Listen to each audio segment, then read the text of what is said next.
Hello, everybody, and welcome to CONSERVATISH, episode 257. My name is Peter Edgar Feliciano.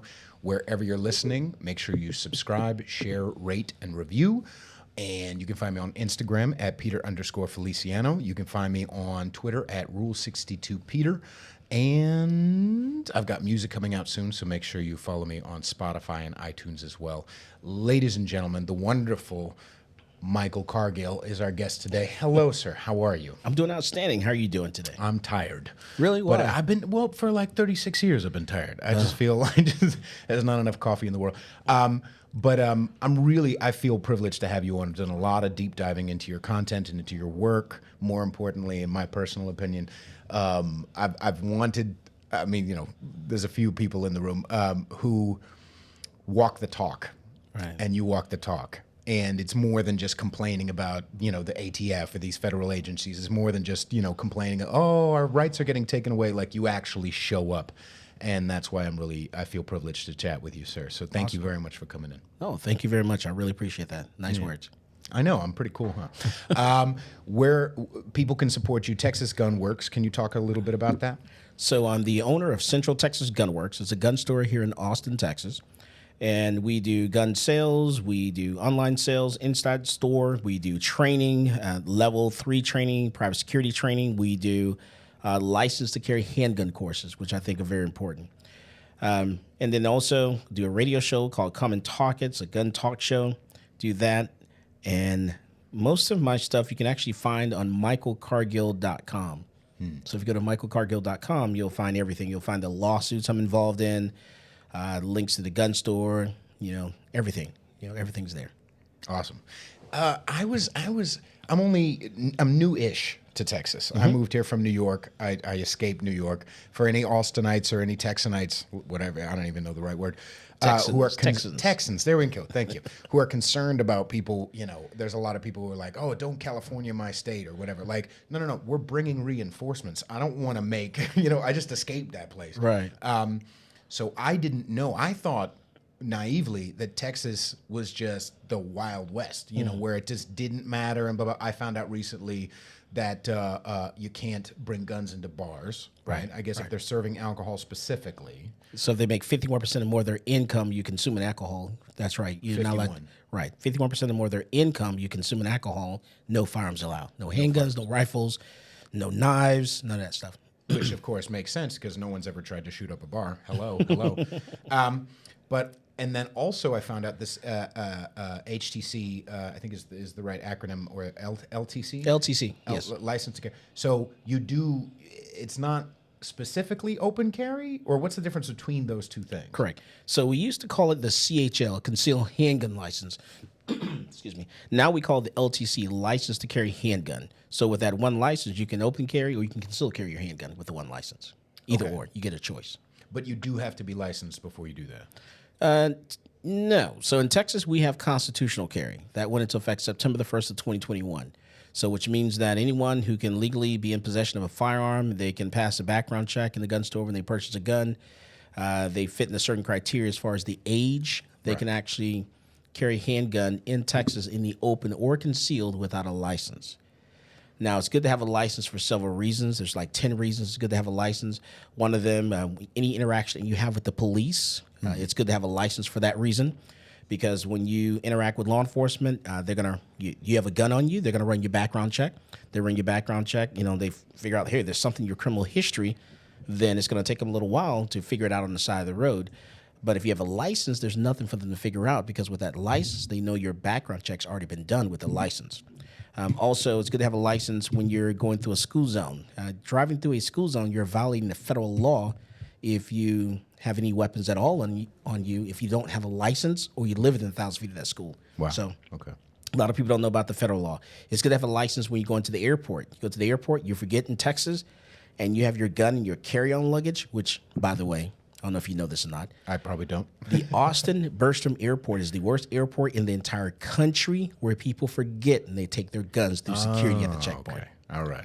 So we created a law in Texas. We said, hey, if you have your license and you forget and you have your gun in your carry-on luggage and they say, boom, you have a gun in your bag, you can say, oopsie, my bad, I have a license. And they will walk you to your vehicle and let you lock the gun up in your vehicle if you have a license. Without a license, that is a felony, 2 to 10 years in jail. It's good to have a license for that reason. Just for forgetting. Just for forgetting, that's right. Good Lord. It's good to have a license if you're going to go out and drink. You want to go out and drink, have a drink with your meal. With a license, you could be at least 0.08. Without a license, you cannot be intoxicated at all. Wow. So there's several reasons why it's good to have a license. Traveling in other states, they recognize Texas, so it's good to have a license for that reason. Yeah. Okay. Now, are there states bordering us? I've heard Oklahoma's pretty good comparatively. Right. So Oklahoma has a constitutional carry law. There are very good gun laws in Oklahoma. Louisiana has very good gun laws. New Mexico, I don't know. They keep flip-flopping a little bit. Not sure about New Mexico. So. Okay. Now, again, I'm new-ish. Like if you had told me years ago that I would have rose quartz in my pocket and I'd be, and be shooting guns, like I would have, no, everything's fine. I'll just vote. But I'm interested more in your journey. Obviously you've done service, and thank you very much for your service. Yes. But what was your journey? Did you grow up with firearms? So no, I never had guns inside the home when I was a little kid and I was younger. I didn't get introduced to firearms until I was in the military. Once I joined the Army, we started, of course, shooting there and, shooting the AR-15 at the time. And so I became the armorer. And so that kind of introduced me a little bit to guns. And that's how I started my trail a little bit. What got me into the gun store and training was my grandmother decided that at 70 years old, she was going to go to college, to get a college degree. She wanted to become a nurse at 70. Wow. So this one particular day, she was traveling from a college library, sitting at a bus stop, waiting for a bus to come, and a guy came along, mugged her, and raped her. So I decided at that point I would make sure that every family member, everyone in my family had the tools they need to protect themselves. So that's why I opened the gun store. That's why I do training. I make sure that everyone in my family has a license, they're trained, and they're proficient in firearms. Right. God. That's very, very heavy. I'm sorry that happened. When it comes to things you see, maybe we'll get to that. I like going loosey goosey. I don't know. Everyone's surprised, by the way, that I haven't said the word fuck so far. We'll cut. No, I won't cut that out. I'm also interested in through that. Was there a process where there was any kickback from your family being like, well, we didn't grow up with guns. This is not a part of our culture. Why is Michael, making us? Or was everybody like, no? Did it take a lot of finessing to get people into self-defense? No, because the fact that, they've been victims in different crimes and they can't depend on law enforcement, so they wanted to be their own first responder. So that's kind of why they did it. And everyone was, ready, because you call 911, police may not show up. When something is happening, someone's attacking you, you don't have time to say, hey, time out, wait, let's wait for a police officer to get here so he can save me. Right. You may have to defend yourself or save yourself. So that's why they were eager to learn. Right. When you were in the military, what made you want to do that? What made you want to join the armed forces? When I got when I finished high school, I didn't know what I wanted to do in my life. I didn't have a direction. So the military seemed to be that choice. And believe it or not, I was actually in the United States Army band, so I'm a musician. I played tuba, trumpet, and trombone. So I joined the military and was in the band and traveled all around the country and all around the world. Okay. So you were like, I'll get this, I'll get that, I'll play music, I'll play Reveille over and over. Well, yeah, probably not with trombone. My dad, shout out to Rick Feliciano, he's the Puerto Rican side of me. Salsa player, trombone player for 40-ish, 45, I believe, years. From South Florida? No, from New York, okay, where all Puerto Ricans have come from. But he's a horn arranger and done all that stuff. So when I saw you play it, I was like, yeah, this is the guy. So you got into that. Was there any hard transition mentally for you between a no gun culture and a gun culture, or was it romantic? What was it for you? No, the military kind of, got that out of me real quick. Once you join the military, you're, yelling and screaming and, shooting at the gun range and, throwing grenades. And I was airborne qualified, so I was jumping out of airplanes. So, I was ready. Fantastic. I was actually, tired of being in the military after 12 years and decided to, stop doing that and do my own thing. There's a lot of hard transitions. I just watched or saw some posts from some gentleman earlier about, we civilians see a lot of people, podcasters, they open up a there's avenues for people for veterans as they come out. But there's a lot more quiet ones. Right. There's a lot more who aren't Jocko Willink. There's a lot more who aren't Michael Cargill. There's a lot more who did their service, did 7 tours, 20, whatever. Right. And now come out of the other side, and there's, well, maybe we'll talk about it. Yeah, you know what? Screw it. Let's talk about it. Veterans Affairs is broken, and it's been broken forever. And I don't understand how we're, everybody's different, whatever. I mean, the show is called Conservatish, so everybody buckle up a teensy bit. You might hear things you disagree with sometimes. But how we have an unlimited bank account for war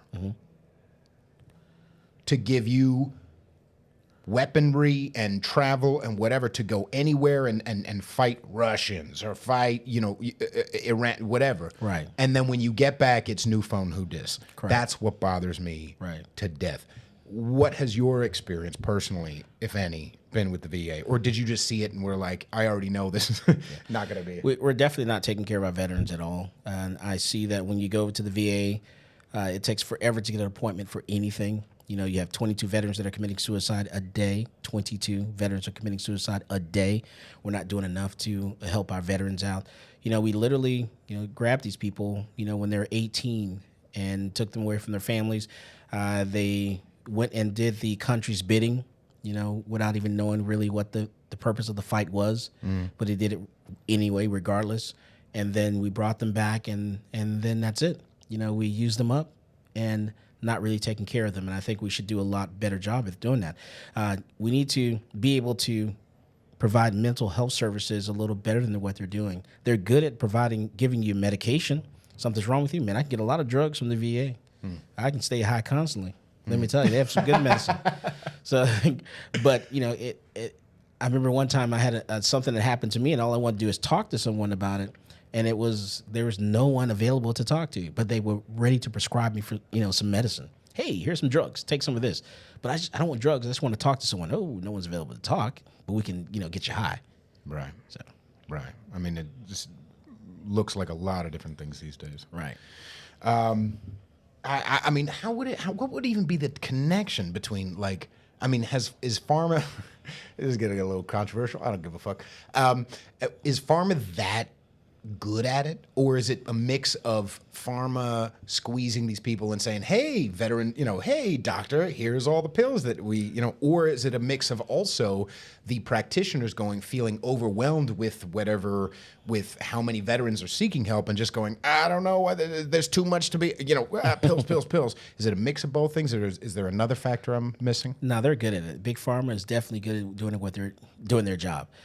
You can see the advertisements on TV, while you're advertising medicine to people who are not doctors and nurses who know, the best thing to prescribe to people. Why are you putting that on, on the television? Oh, so I can go to my doctor and ask him for some medicine I'm not educated enough to know that this is maybe not the right thing I should be taking. The doctor should decide that.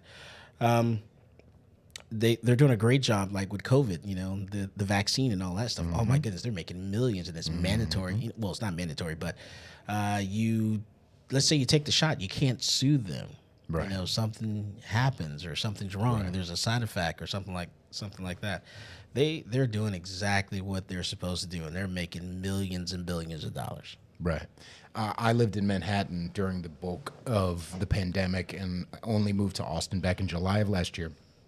And even though it wasn't mandatory, I couldn't go to a restaurant for about 9 months. I couldn't go to an entertainment. I couldn't go to and not only that, but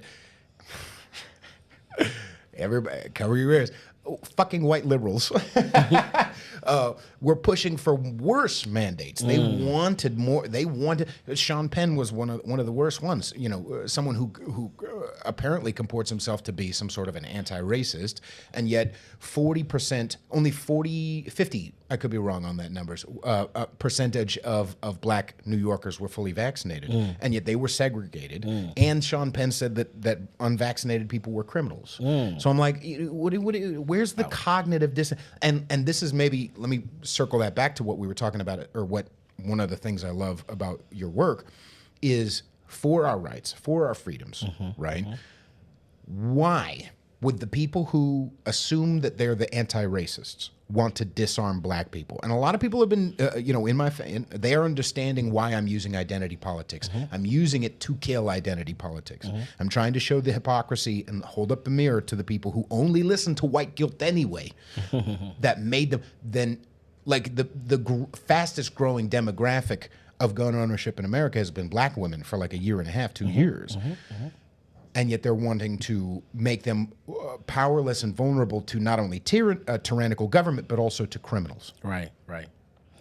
Well, you bring up a lot of good stuff there. A lot of good stuff. So back in 2020, when COVID happened, everything shut down the country, and people were like, just, what are we going to do? The country's shutting down. This was like March 13th. I remember D-Day, like it was yesterday.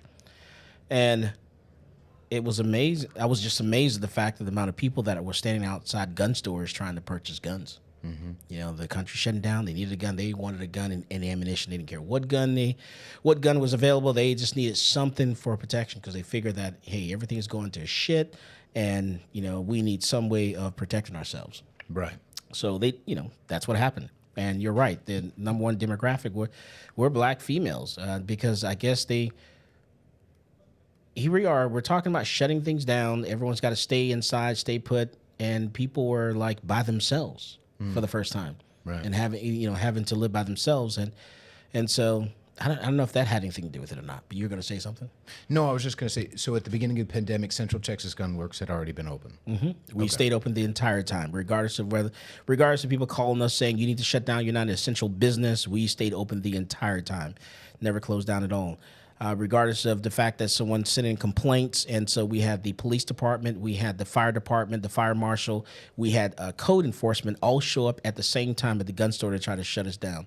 And I still refused to close the doors. Attaboy. God damn it. So now, obviously, it's because you like to kill grandma. But so was it customer who called on you? Who told on you? Don't know. We received phone calls that week from random people saying, "Why are you open? You need to shut down. You shouldn't be open." So, and I asked the code enforcement people. They said we received a complaint, so that's why we're here. So yeah, doesn't matter. Okay. Now, when these agencies or whatever came by to check on you, did they tell you needed to? Did they stop their enforcement and say like, hey, we got called, but there's nothing really we can do? What was that process like? Well, they wanted to come in and see what was going on, and I didn't let them in. Look, unless you have a warrant, you're not coming in. Oh, wait a second. Okay, hey, pump the brakes because this is fantastic. But so they need a warrant to get into a small business as well? Absolutely. You can't just walk into my business. It's that's premises under my control. And if I don't want you in, I can stop you from coming in. Amazing. Okay, can they do that at Starbucks though? Absolutely. People need to understand their rights and understand what they can do. Yeah, as the manager, owner of a business, you can ask anyone to leave. If they refuse to leave, that is criminal trespass. Even if they're an officer of the law. Absolutely. Now, in Texas, we do have a law that actually shields police officers. So when it comes to let's say a police officer is carrying their gun and they're at a particular establishment, right? Eating whatever, patronizing that establishment, they can't make them leave because the mere fact of the officer carrying a gun. We actually have something in statute here in Texas for that. Okay, so even if they have, I'm sure you know the number right off the top of your head, but even if they have a sign that says don't bring a gun in here. That is correct. So just the mere fact of that being a police officer and they're carrying a gun, you can't make them leave just because you don't like the gun. So you can make them leave for other reasons, but not just for that. Got it. Okay. Yeah. Okay. Yeah. And then the other thing that you were talking about, we're talking about blacks and guns, and another reason I do what I do is because this stuff goes back to like the 1700s, 1800s, when your first gun control laws in this nation were Jim Crow laws. They were laws that so freed slaves could not have access to firearms. And so you speed forward, we're talking 1700s, you want to go to Dr. Martin Luther King, who wanted to get his handgun license. He couldn't get a handgun license because they wouldn't let blacks in Alabama, Mississippi, whatever, get a handgun license at all. So that's why, I do what I do, because all gun control laws, all gun laws were originally put in place so that blacks or free slaves could not have access to firearms. And that's why we have gun control laws. And here we are today trying to dial all that stuff back because of what happened in the 17 and 1800s. Right. And I'll bring it a step further because I've been posting a lot about that, and I posted some. This is the biggest.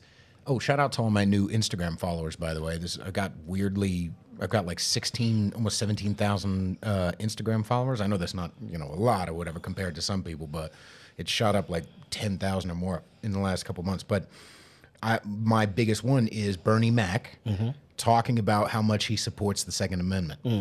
And it's just a bunch of black people in my comments just boom, boom, boom, boom, boom. I agree.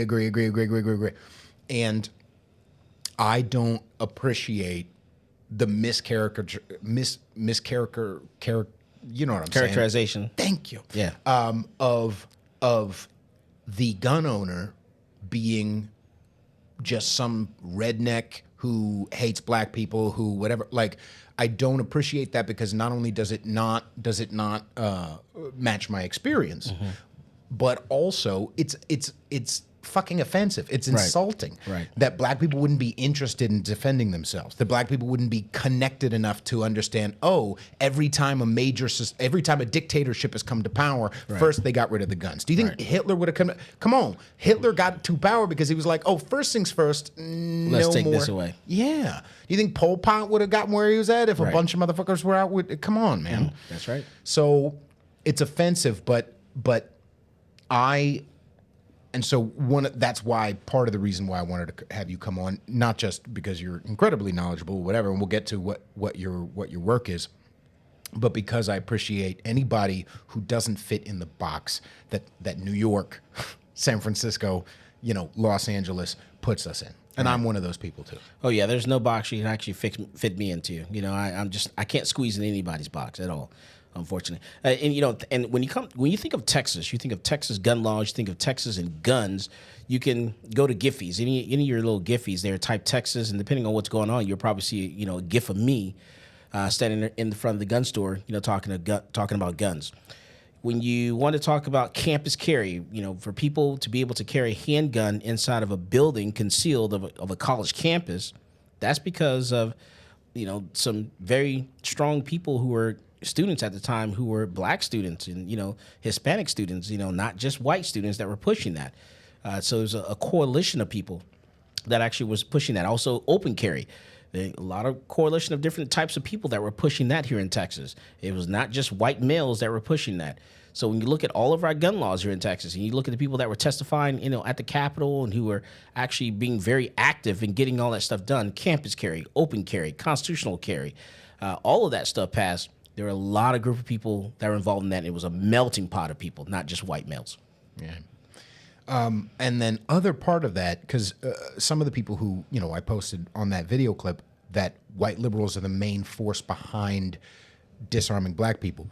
And a bunch of people commented and said, okay, but what about the Black Panthers, right? I think it was 73 or 68. Black Panthers weren't trying to disarm anyone. They were trying to get more rights, not less rights. No, I mean, yeah, there was a reactionary, I think it was a California bill that either Reagan or when it was Reagan. Yeah, put in because place. of the Black Panthers. Because of the Black Panthers. That's what Because it was California, and Reagan was the governor of California at the time.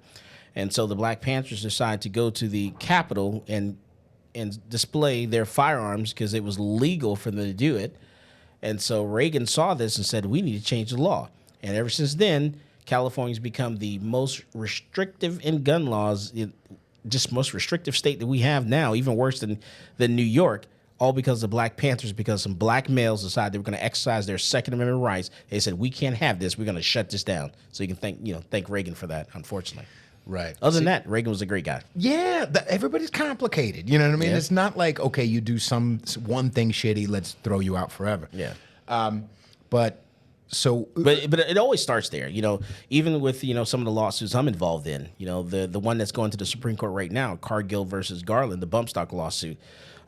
Trump actually under his administration, started the bump stock ban. So it's always, it doesn't matter if it's a Republican, it's a Democrat. To me, it doesn't matter. Anyone that steps on the Second Amendment, because I'm so strong in the Second Amendment, because with the Second, I could defend all of our constitutional rights. With the Second, I could defend the First, the Third, the Fourth, all of my rights. I can protect it because I have the second, if that makes any sense. It absolutely does. Please explain what a bump stock is. All right, so when it comes to bump stocks, it's a device, it's a part that goes on the rifle, an AR-15.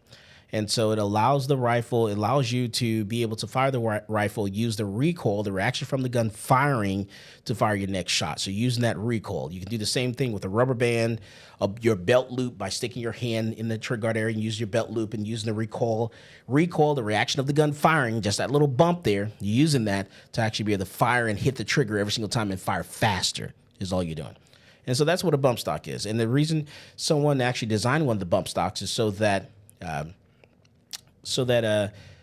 veterans who are wounded could actually fire again. You know, bump stocks were designed for that reason. Also, the brace was designed for that reason, the stabilizing brace. So that a guy saw a veteran at the gun range. He saw he was struggling trying to fire, and he said, well, let me devise a device for you so you can actually fire better. So he created the stabilizing brace. Same thing. These are all devices that were used for veterans, because guess what? You know, some people actually care about veterans, you know, like the Veterans Administration. Right. I digress. No, please. Okay, so we have the bump stocks. When did that become a problem, and when did that come up? When did Trump make that decision to ban them? Right, so it became a problem. I think it was 2017 or 18 when we had the shooting in Las Vegas.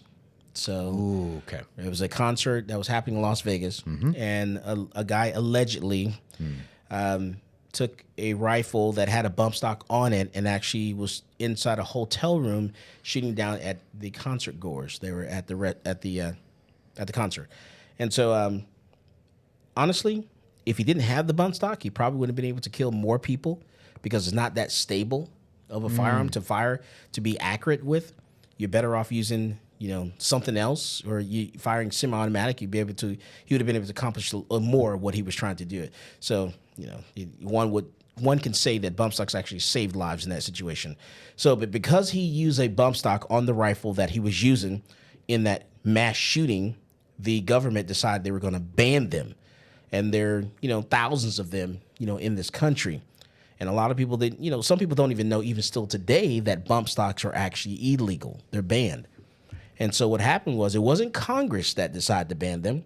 Because normally, you know, when someone wants to create a law, they have to go to Congress. You know, you've heard that Schoolhouse Rock song, right? Go to Congress. Someone writes a bill. It goes to different committees. It goes to the House, the Senate, whatever. They vote on it. It goes to the president. The president signs it, and it becomes law. So that's how laws are made. But instead, the ATF decided that, hey, we're going to do this and make a rule and make a law and turn people into felons if they don't turn them in. And so that's what ended up happening. So this part of peace, whether it's, and I like to tell people, you know, relate this to like ladies. Ladies, let's say you have high heel shoes, okay, and all of a sudden OSHA decides one day, you know what, high heels are bad for your back, you know, and we're, you know, not enough, ladies are actually starting to, you know, have complications with pregnancies because of these high heel shoes. They're bad for the back. So we're going to ban high heel shoes. Everyone's going to turn their high heel shoes in. We're going to ban them. If you don't turn them in, we're going to make you a criminal overnight. Right. So same thing. So an agency within the federal government actually took something that was legally purchased by gun owners and decided to ban this item and say, hey, if you don't turn it in, you're a felon. If you don't destroy it, you're a felon. And it was done overnight without Congress. Fun little side note, everybody. Do you know that we have not been in a declared war since World War II? Uh-oh. Oops. Because of that same thing. Executive branch likes to bypass. They're like, they kept coming up, oh, the damn Constitution, fuck, you know. So they like to bypass. That pesky little piece of paper. That pesky little piece of paper. And not just that, but I didn't realize until doing a little research that the ATF, CDC, all these federal agencies are technically at the behest of the president. That is correct. So therefore, the president has more power than he should. That's correct. Pre-ATF, and FBI isn't that old. CIA isn't that old. ATF is not that old. I think it's 73, maybe. Right. These are all relatively new in our world, our country here, our experiment in democracy, whatever you want to call it, our republic, has been kind of chugging along all right. And then, well, one of the problems was the Federal Reserve, but that's a separate episode. But with within the last 150 or so years, there's been a continuous move, including post-slavery, when when the first gun laws were, unless it was before slavery ended, that the first gun laws were enacted After slavery. after slavery. So, what do you feel like might be some? And then we'll get to how you're fighting it. But what do you feel like might be, because we don't know, the intention behind some of this government overreach? Oh, it's just power and control. It's all about control. Someone wants to have control over someone else. That's all. That's what it's all about. And you'll get people who are anti-gun will tell you, we're not trying to confiscate your guns. We don't want you to turn your guns in, but they're inching toward that. It's just like, we'll do this and we'll do that. Well, then what do you want? Washington State has banned rifles in Washington State. A state just banned rifles. How do you do that? So what if I have a rifle? Well, you have to register it, and you have to get fingerprints, photo, and you can't sell it to anyone. What if I die? It gets destroyed. So this is where we're headed. You know, they're doing that. They're going to that extreme. You know, this is the United States of America. We're the country that, you know, other countries will come to us and say, "Hey, we need you to bail us out. We're in trouble here." That's why we've gotten into all the different wars that we've been into, because the United States, you know, it's our job to bail everyone out. We're the 911 for the entire planet, Right. And so if it's not for the fact that, you know, civilians have guns in their homes, no one would ever think about actually coming to the mainland of the United States and trying to overtake the United States, because there's too many guns in every home. Right. And I think I'm in a similar position. I also feel like it's malevolence and desire for power at the top. I also feel that some of the impetus behind it, some of the intention behind it, and I don't believe that it's genuine necessarily, but people believe that they have good intentions. It's a little disparaging, but suck it up. The useful idiots, right? The people who are like, you know, white liberals, as an example, in New York, who have never shot a gun, who have never grown up around guns, who have no idea what what AR stands for, right? So this is all this stuff, and they have good intentions, and that's why they're giving the government more power. Right. They have good intentions. So what I find that usually helps people shock out of that, if it's at all possible, and I have actually had people tell me that I've, you know, that, and I'm sure you're changing fucking hearts and minds, but what helps, I think, is showing out the hypocrisy. Right. Right. So as an example, you know, using the thing like I said about taking away black people's rights, right? And how the police are white supremacists. Okay, but if you got rid of our guns, then the police have the monopoly on violence. So which one is it? You can't have both. If you think the system is white supremacy, why are you giving all your guns to the white supremacists, right? What are some misunderstandings that those people have specifically about whether it's whatever your pick, gun rights, guns, you know, the hypocrisy? What do you feel?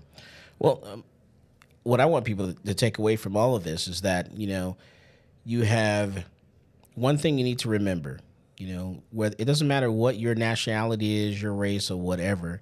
Just remember, at first they came for this particular group over here. No one speaks up for that group, they'll go to the next group. No one speaks up for that group, they'll go to the next group. No one speaks up for that group, they get to the next group. And then before you know it, next is you. You're last in line. But guess what? Everyone else is gone. They're all gone. Just you left out because you didn't speak up for the other group. Now there's no one left to speak up for you. Right. And now it's your turn. So you got to remember there's 3 boxes out there. So a wise man once said, you know, there's the cartridge box, you know, the ammo box there. There's the voting box, you know, and I'll let you figure out what the third one is. Well, I don't know if it's going to be on a train or if it's a couple different ones. You okay to go a couple more minutes? Absolutely. Thank you. By the way, everybody, did you know, are you videoing right now? Okay, good. By the way, did you know, everybody, we are in the Omni Downtown Hotel, Omni Austin in downtown. I totally messed that up. But See, you can see the little thing right there. And they were generous enough to let us rent this beautiful room and their podcasting equipment. So, I think I know the GM. yeah, you probably do. I think so. Yeah. Also, similar hairstyle. Yeah. Okay. Yeah. He's a Yeah, good. nice guy. He's a really great guy. Yeah, real good dude. Yeah. So, just wanted to point that out since they're allowing us to use this wonderful space. And there you go. I also, before we wrapped, I wanted to talk about the movement that you're doing. Like I said, you're walking the talk. Yes. What piqued my interest specifically was, oh, you're suing the ATF, right? Now that might sound strange to everybody because sometimes people don't understand. You have to actually sue the government to make them follow the laws that they wrote. So that's just how is that looking for you? I know you've got a couple irons in the fire. Can you Yes. talk about them, please? Absolutely. So, one thing about me is I'm very consistent, in everything that I do. So I started off, I think one of the first lawsuits we did was against the city of Austin, where we sued the city of Austin because Austin, Texas, was not following the Texas gun laws. They figured that Austin could prohibit people from carrying guns in different places, different buildings that they own. And so that's not true. Different buildings that the The city owns? That is Okay. correct. And so I got with the AG's office and we filed a lawsuit against the city of Austin, and we beat them in district court. And so they had to start allowing people to carry in all their buildings. That's because I had to sue the city. And then, speed forward a little bit, I have quite a few lawsuits going on right now. One, I don't think you're aware of, is the state of New York. I'm actually suing the state of New York. Okay. So I've actually teamed up with Glock, Ruger, Smith & Wesson, some other major distributors in the country, and the National Shooting Sports Foundation, and we are actually suing the state of New York. The state of New York, they created a law that says that if I sell a gun to someone here, I'm a dealer, I sell a gun to someone who does a background check, pass the background check, and they take the gun home. That gun winds up being stolen from that person. That gun somehow ends up in New York and used in a crime. The state of New York can come back and sue me. And so we're suing the state of New York for that because that's crazy. I legally sold someone something and it got stolen from them and somehow to wind up in your state and using a crime. You're going to come back and sue me for it, the dealer and also the manufacturer of the firearm. That's insane. We don't do that for cars. We don't do that for any product that's out there. Someone jumps in the car, hops a curve, and runs over a group of Girl Scouts. We don't sue the dealership. So unless the car unless it malfunction, then they go after the manufacturer. But other than that, they're not suing the manufacturer for that reason. So we shouldn't do that when it comes to guns at all. And we're getting down that road. They're starting to do things like that. Also, we have there's a lawsuit that I filed against it's Michael Cargill, and the suit that I'm talking about now are just me. No other groups, no organizations, not the NRA, not no major gun groups that are out there. It's just little old me, Michael Cargill, versus the ATF. And this lawsuit here is for dealers, gun dealers all around the country, where you're a dealer, you're an FFL dealer, and you have someone that walks into the gun store, they fill out the 4473, the firearms transaction record, and on that form, there are 100 different points that you put information on, 100 data points. So one of those spots that you're filling in information asks for your county. Some people make a mistake and they put the country in there. Look at that, and for some reason they see country. They put United States, but they're asking for the county. You make that little mistake because that little mistake, and if that gun store doesn't catch X amount of number of those mistakes, then the ATF is shutting them down because of that. For mistakes. For little small paperwork errors. So we filed a lawsuit against the ATF that said, hey, you can't do that. The reason I filed that lawsuit against the ATF, because they're shutting down gun store for small little paperwork errors, is so that I wanted to shield myself and protect myself, because I knew that I'm filing a bunch of lawsuits against the federal government and we're actually winning and beating them in court. And I figured what's going to stop them from coming after me, and shutting my gun store down. Wait a second. Government employees might have vendettas? How strange. How weird.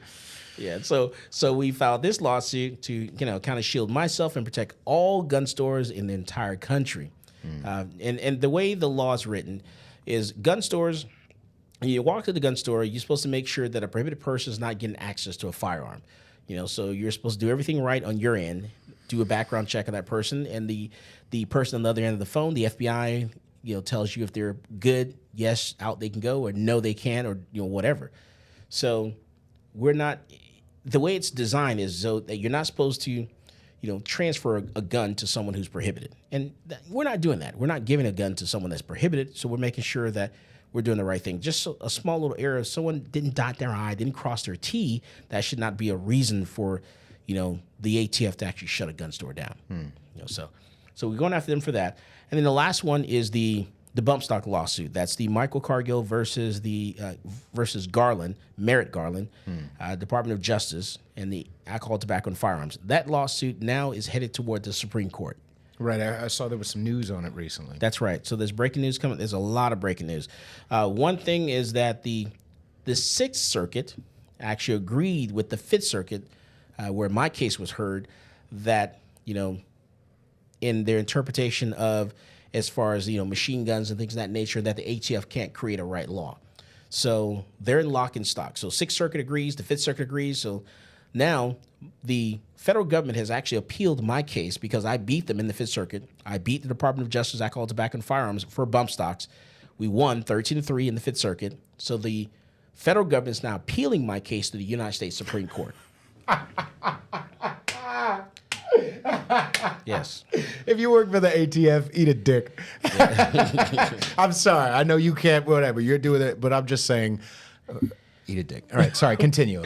Yeah. So we're headed to the Supreme Court now, and this is great because this case right now, it means that the ATF cannot create a right law just right now in Texas, Louisiana, Mississippi, because that's the court that we won in.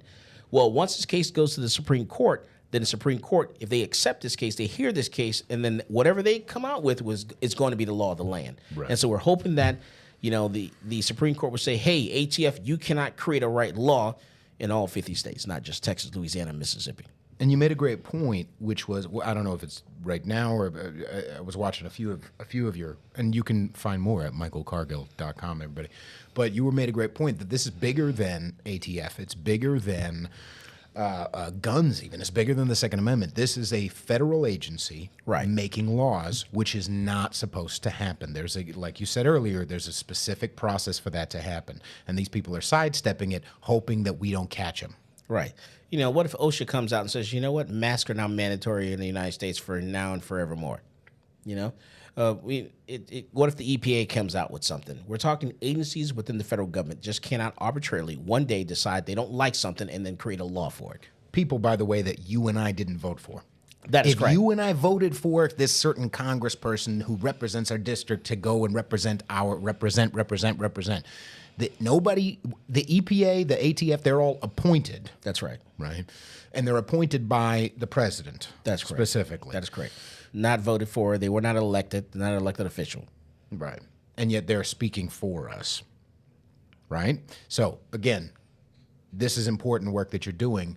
Let's start wrapping up. But how can we support you? How can we help you? How can we, or even how can we bring up some suits of our own? Right. I encourage people, to support me. Go to michaelcargill.com and check out things there. You can support us through the website there and see all the different things that we're working on, all different lawsuits, and read into the lawsuits and follow us as we make our way, up the ladder with all these cases here. And also, you definitely should take part in your city council. You need to know who your sheriff is in the county where you live. That your sheriff is very important. Your sheriff can kick the federal government out. They can kick the FBI out of the county. So you need to know who that sheriff is. They can kick the That is right. Your sheriff is very important. Your sheriff is the top law enforcement officer in the county, and they control the jail. If the ATF can't arrest you and put you somewhere, they have nowhere to put you. They can't arrest you, and the sheriff controls the jail. Right. They need those resources. Right. Also, you need to know who your district attorney is. Your district attorney is very important. Your DA is responsible for prosecuting people in the county. So those two people are the most important people in your county. You need to take part in your city council meetings. You need to take part in what's going on at your state capitol, because laws are being made right now in your name, and you're not aware of them. So you need to be, get engaged in what's going on, because they will affect you for years to come. Once a law goes into effect, it is very hard to undo that law. Right. And then lastly, also, you do training at Central Texas Gunworks, you do not just licensing and all those things. How long have you been doing training? For over 20 years, teaching people how to shoot. I love teaching people how to shoot, how to defend themselves. And one of the easiest things in the world for me to do is teach someone how to fire a gun. There's nothing more exhilarating than watching someone hold a gun, showing them how to put their hands on the gun properly, both thumbs, show them where to put their index finger, on the side of the gun, not necessarily on the trigger, showing them how to look at the sights, the front sight and the rear sight, and don't yank the trigger, don't jerk the trigger, just squeeze the trigger, and feel all the different stages of the trigger as you're pulling back on that trigger as you're looking at your sights. So it's very easy for me. It takes me like 2 seconds to teach someone how to shoot and kill someone. It takes me 4 or 5 hours to teach them how not to ever pull a gun out. But it's easy for me to teach how to shoot someone. Hardest thing is teach me how not to ever pull that gun out. Right. And also, I'll point to the fundamental, spiritual, mental, whatever you want to call it, everybody, benefit of that. Because what happens is you're helping somebody. We were at a gun range a little while ago, and we helped somebody shoot their first gun. Nice. And it was very tentative. It was very, I don't know. And what's going to happen? And I always liken it to like a dude, getting punched in the face for the first time, right? Because you think it's going to hurt worse than it does, right? Depending on where. But I mean, like, you're like, oh, I got into a fight and no one's dead and everything. Oh, okay. All right. Like, it's like, oh, I could, not that you should get into a fight, but you understand what I'm saying in that the spiritual element is, here's a big fear. This is bigger because I'm not looking at it and I'm not experiencing it. All of a sudden I get exposed to it and it's not as scary. Right. It's not as scary. You hear that in New York City? It's not as scary if you get exposed to it, then you know about it. And guns are for everybody. It doesn't matter, your background, doesn't matter your sexual orientation, doesn't matter your religion. Guns for everybody. I believe in praise the Lord and pass the ammunition. I believe that everyone should be able to, buy firearms with Bitcoin. I was gonna say that you accept Bitcoin, Litecoin, and Ethereum as well. That's right. Use cryptocurrency to defend their loved ones. With firearms they purchase. I think it's great. I love it. Hardcore. Yes, everybody, wherever you're listening, make sure you find Michael Cargill at michaelcargill.com, Central Texas Gunworks. If you're in the Texas area, please come down and support this man. And then, are there places at your website, or also you're on Twitter? Yes. Are there places on your website where people can specifically read up about your work, about your lawsuits? Actually, you get updates if you follow me on Twitter. You get updates pretty quick. Whenever something happens, breaking news or whatever, I'll post it on Twitter first. And then we do update the website with the different lawsuits also, but the stages of the lawsuit, that's definitely going to be on Twitter. Yes. Okay. Awesome. And it's Michael D. Cargill. Michael D. Cargill. Thank you so much, Michael. It's been an absolute pleasure chatting with you. Yeah, absolutely. As I like to say, guns, more guns equals less crime. So go out there and buy yourself a gun. Absolutely. And also, Come and Talk It, the Come and Talk It radio show. That's right. Right. Where can they find that? comeandtalkit.com. Fantastic. Wherever you're listening, make sure you subscribe, share, rate, and review, or you're racist. Because look, I'm a Puerto Rican black person. You're racist if you don't. And also, it really just helps the algorithm. Find me on Instagram at Peter_Feliciano and on Twitter at Rule62Peter. And thank you very much for joining us today. Bye. Wait, Pete, Yes, can I sir. ask you a question? Oh, yes. We have a question from the anonymous person in the back. I don't know. Do it. You were talking about the DAs. What happened with this case a couple weeks ago where this guy was acquitted and then the DA tried to bring it back? He was approached by someone with an AR. Hang on. Come here. Say it into the microphone. Well, You can explain Yeah. it, right? So as long as they can hear it. So there's a case of Daniel Perry here in Austin, Texas. He was a sergeant in the United States Army. He was working for Uber during the pandemic, and everything was shut down. It's like 9 o'clock, 10 o'clock at night. He drops off a passenger onto 4th Street. He goes to Congress. He makes a right turn onto Congress, and he makes that right turn onto Congress Avenue, the main street that goes to the Texas Capitol. Right. There's a group of protesters on the roadway, in the street, blocking traffic. This is 9 o'clock, 10 o'clock at night. He comes to a stop. They surround his vehicle. They're pounding on his vehicle. I think the police department, they recovered about 20 different sets of fingerprints on the vehicle. They recovered about 10 different sets of footprints on the vehicle. So people were kicking, banging, his vehicle. And so his window was down, and outside, as part of the protest, was a guy who was Air Force, prior military Air Force, had a face mask on with tactical gear with an AK-47, and they were yelling, "Get out of the vehicle, get out of the road," and yelling at this guy. And it's 10 o'clock at night. He pulled out the driver, Sergeant United States Army, pulled out his concealed handgun he had between his seat. He thought this guy was going to pull the rifle up to shoot him, so he fired 5 shots. 3 shots hit him, stopped the guy. The crowd dispersed when he fired those shots, because as crowds do, when they hear gunshots, they run.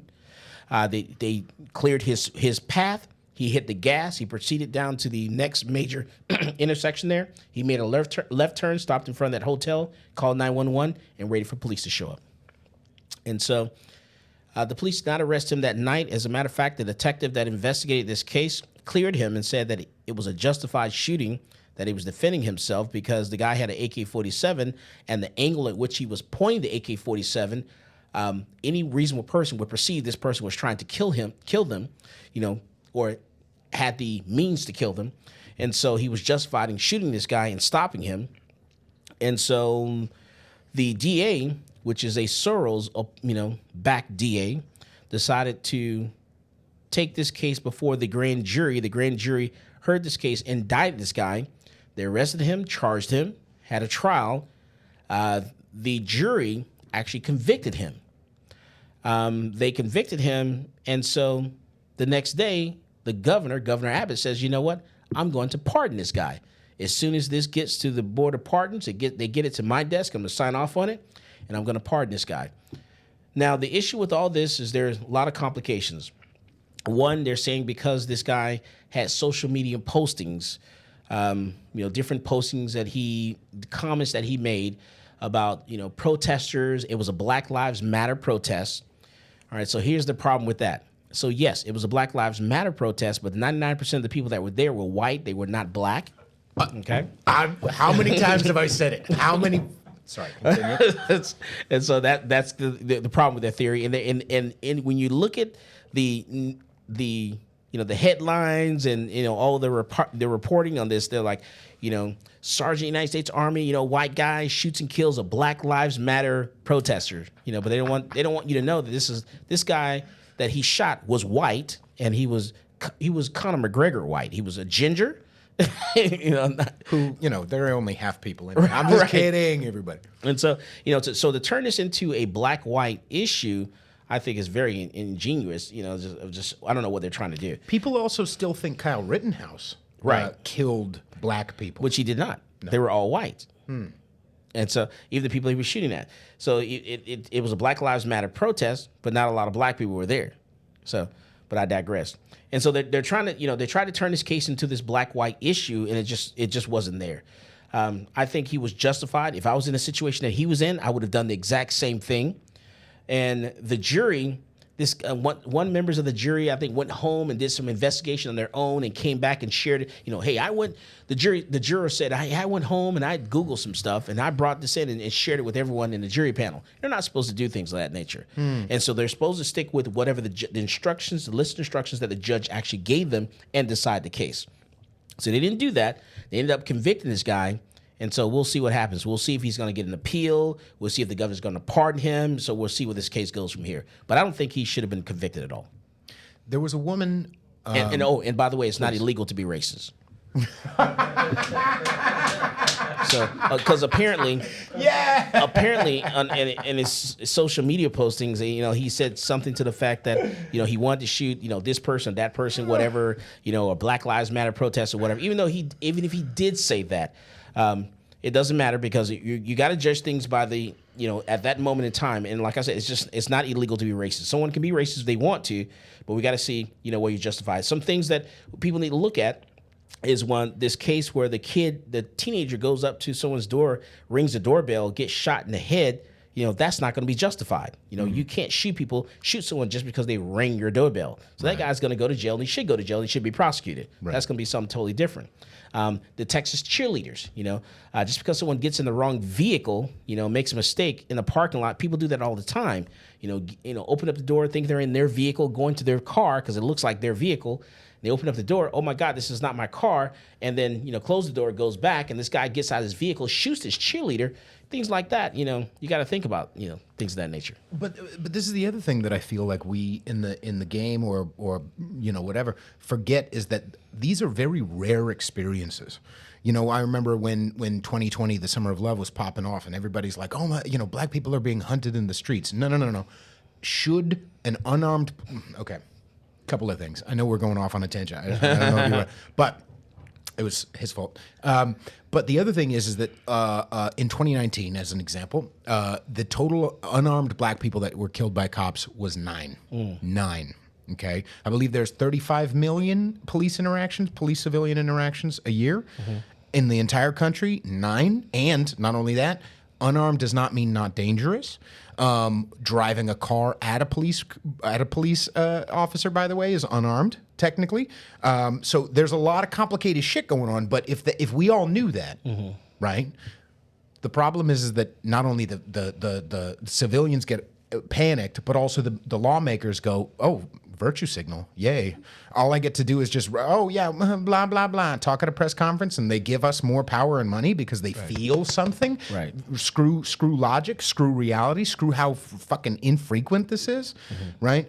So I just want to throw that out there into the ether as well. Okay, so that's what's happening with that case. Yeah, and there's just so much. There's so much that goes on, and you have to look at the entire case. Look at look at what's going on. Look at what's happening at that moment in time, and then judge it for your own. But you need to know what the laws are. Know when it comes to use of force, deadly force. You need to know what the castle doctrine is. You need to know what stand your ground laws are. When it comes to castle doctrine, if someone enters your vehicle or enters your home or removes you from your home, removes you from your vehicle, and they're doing it unlawfully, you can use force, deadly force to stop them.